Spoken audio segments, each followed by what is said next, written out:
It's kind of weird being at a restaurant after months of not eating out whatsoever. Cheers to family! Cheers. Woo! Yeah, that's good. So it looks like we're gonna have to do what we were trying to avoid doing, and we're gonna have to haul the whole engine out to be able to access it. We might also need to remove this entire front section so that we can pull the motor out directly from the front. Look what I found inside the dinghy. He's still alive. If there was more than one, I'd eat him. Ooh, what do you got there? When Mother Nature provides you with food, you eat the one shrimp that landed in your dinghy. So yeah, I'm killing the shrimp. We got all kinds of goodies. We got our torque wrench, our peanut butter pretzels, and a bunch of stuff. Yeah. Thanks to Alex's sister. Oh yeah? Well, a couple weeks ago it was like 100. Cheers, guys. Cheers to family! Cheers. Yeah, that's good. Thank you so much for all the supplies. Absolutely. Hi, it's nice to see you guys again. Yeah, yeah. Or Oh, this we're is awesome. living vicariously through you. You know that, though. You're saying you can't dock right now? I mean, you can't... We need to have a boat pretty much like park us somewhere because we don't have an engine, so it's way too hard, especially with the current. Okay.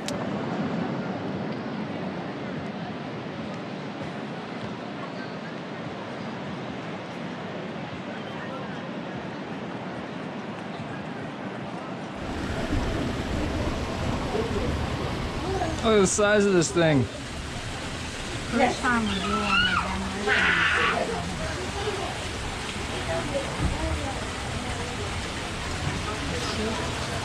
It's kind of weird being at a restaurant after months of not eating out whatsoever. First time.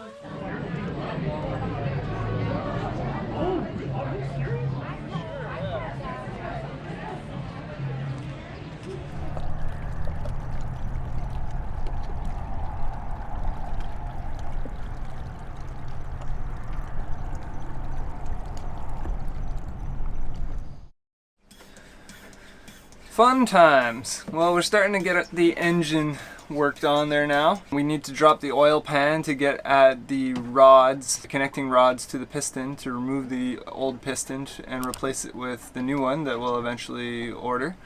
But this little oil pump, I think it's from Princess Auto. It's really not the best thing possible. You're there pretty much all day pumping it. And right now it's even worse because we can't run the engine because it won't start to warm up the oil inside the crankcase, and so it's really thick and really slow to move through the pipe and into our little reservoir here. So what I've got is actually I've got a little candle in a little container right underneath the oil pan, heating up the oil just a little bit, and it actually is making quite a difference because it's finally pumping at a reasonable pace. Otherwise, I mean, I've been doing this for a good 2 hours now, so this is not a short process by any means, but it's slowly going a little faster now that the oil is heated up. When they say that the world is really small, it is so true. We just ran into some friend of ours that we met 5 months ago, I think it is. We ran into Greg and Allison from SV Velela. And it's so funny, like we first met them back in Atlantic Highlands in New Jersey, and we did the outside passage to Cape May more or less with them. We're just sitting downstairs and making some food, and all of a sudden we hear our names and we're like, who's calling our names? Like our other friends from Vinyasa actually are gone for a couple of days, so we're like, who knows us in New Smyrna? And then we poke our heads out and there's Greg and Allison. It was just so exciting to meet back up with them and just catch up and share some stories and have some fun. The time has come to take off the oil pan. Seems like I've got enough clearance. The only issue is I've got to use a little mirror down here just so I can see the bolts. And sometimes for the back ones just feel where they are, which I'm hoping once I get this off I'll be able to use the mirror and see where the rod caps are for the connecting rods to the piston. I have no swinging force here. This is not going to work at all. We got Alex's patented tool, a pipe with a piece of hose on it, and we've already tried this, but basically we use it, try to pry against the side of the pan. There's just not enough room. We also got Alex's patented mallet made from a hammer and a piece of rubber. But the issue is this is as far as I have to swing.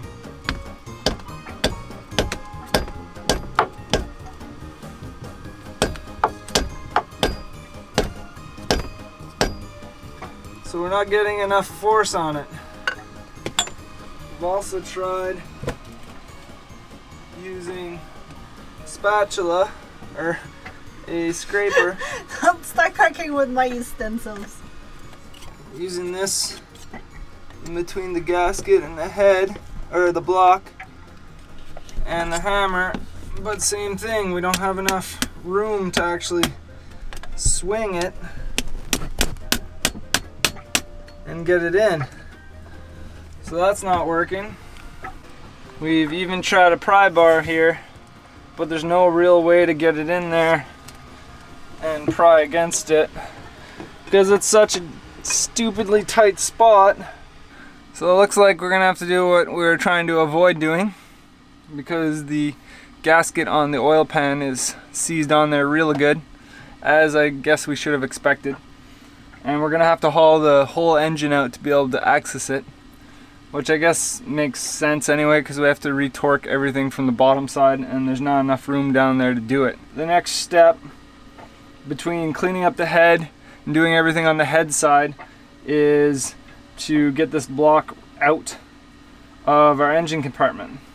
So I'm thinking if we remove our batteries here and disconnect everything that needs to connect to the engine, including our connections to our starter, which also connect to our house bank, and all of our DC stuff, we're gonna need to basically have this separate on a bolt, separated, as well as all the other little wires and stuff back here that we're gonna have to disconnect, and all of the remote stuff that allows us to control the engine, whether it's the shifter cable for the transmission, or the throttle over here, or the stop, the stop for the engine. All of that's gonna have to be disconnected. And then the theory is undoing the nuts on all of the motor mounts, putting a sling around the transmission and a sling around the two front motor mounts, and attempting to try to lift it up, spin it, and pull it through here. Now that's might not work, so we're gonna have to see. So to do this, we're going to have to remove our Dodger top so that we can run a block from our boom down through along our staircase opening here, put some chafe protection for the ropes and lines that are going to be going over top of this piece of wood here that holds our staircase on, and then hopefully feed it down in between, and ideally we'll be able to actually manhandle the engine once the weight's on that line. I really don't know for sure if this is going to work. We might have to take apart a lot more than I want, which means removing all of this section. So again, I'm hoping from here the ropes will go down into the engine compartment. Obviously the staircase will come out, that's easy enough. But we might also need to remove this entire front section so that we can pull the motor out directly from the front. I'm hoping we won't need to do that, but it looks like we might actually have to. But first we'll try doing it without and see if we can actually lift the engine with the pulleys that we have, and make sure we don't need to get a chain fall or something like that for extra pull, because the engine is around 500 pounds with the head, so maybe a little less, but it's still going to be a really heavy block to lift out of the engine compartment here. Then we have we're going to try to make up some blocks of wood. We have a few pieces of wood, maybe we'll have to get some more, and rest it on probably up here is what I'm thinking, but I'm not 100% sure if this will be able to hold the weight. So we might have to play around with a few different ideas and see what will work best for us.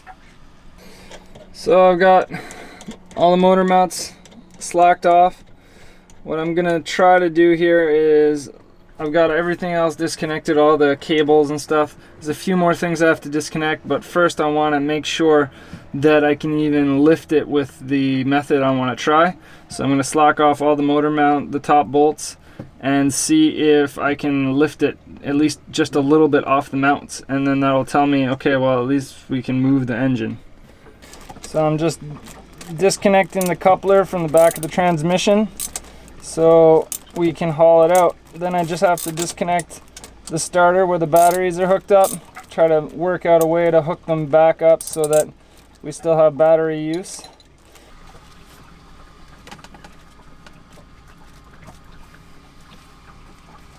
Trying to get the Dodger off so that we can hook up our pulley system and lift the engine up, hopefully.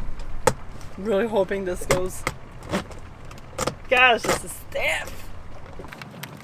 Oh shit! I found a fish. Yum.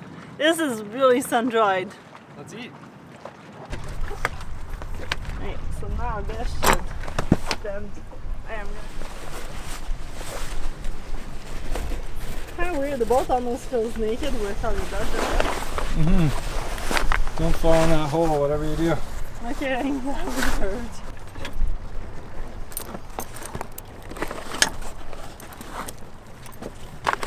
You're gonna want to tie an actual knot. Tie a knot? Yeah, you don't want to trust it. So something like this, you think? Yeah, that should work. Well, things are coming along a little slow, but we're being extra cautious and careful since it's our first time doing it. One thing I'd like to say right now is we're definitely not diesel mechanics, so don't take any of our knowledge without researching it yourself. This is just from our research what we found out to do. And it's very likely that some of the things aren't 100% accurate or the best way to do things. So just keep that in mind when you're looking at our videos to determine whether or not you should do the same thing for yourself. We got a storm coming, or it looks like it anyway, at least a rain shower. So that might be an interesting event with us being anchored sideways to where the wind is going to come. But the wind's not supposed to pick up till like tomorrow. So right now, actually, the wind's coming from our stern, so it's not too bad. So we're enjoying a beer and hanging out.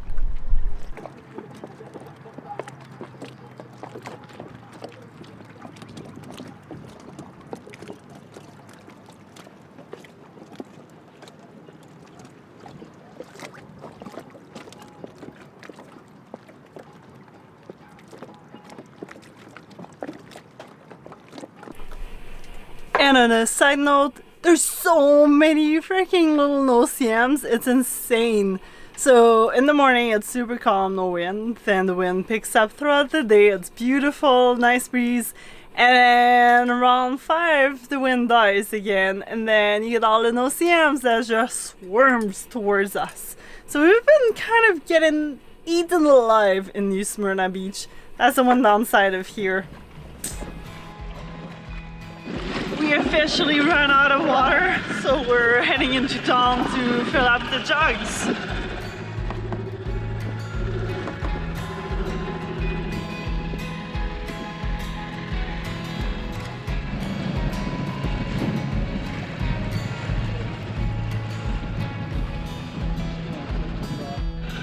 Well, we just met that lovely man that his boat got stuck on the sand mud bar shoal right next to Chicken Island.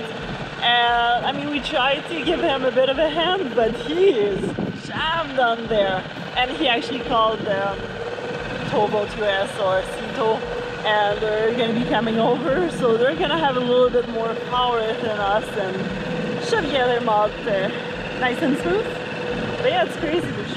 There's a lot of people that are running around. Navigating the ICW is not the easiest. There's a lot of shoaling all over the place, and everything changes from year to year because of the hurricane seasons. So hopefully he's gonna get out real soon.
So our stern anchor kind of released yesterday night. I guess the wind and the current over the last week has just been like slowly dragging and dragging, and 10 o'clock at night we had to jump in the dinghy and go pull up both of the stern anchors because we were just like totally sideways. And now we were hoping that today we could reset the stern anchor, but we've got to wait for the current switch. And we're back the way we don't want to, and the wind's blowing super strong, so it's just pushing us all over the place. And we're kind of almost in the channel, but we can't really reset the anchors or adjust anything because we don't have a motor. The motor's in pieces. So we're just kind of keeping an eye on everything.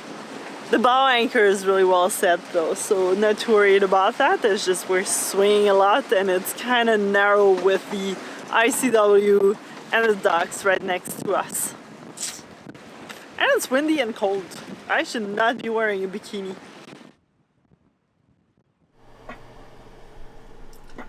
So I'm doing some editing while Alex is composing in the background. There's so many good new songs. I'm so excited to edit. Listen to this. That's a good one. And now it's all caught up in our prop shaft. And we're gonna go explore some of the mangroves. It is intense navigation through Kailisa Creek. I got the parts! This is so exciting. And new piston. And that should be the last things we need to disconnect from the engine before we lift it up. Not as easy as it's sounding to be.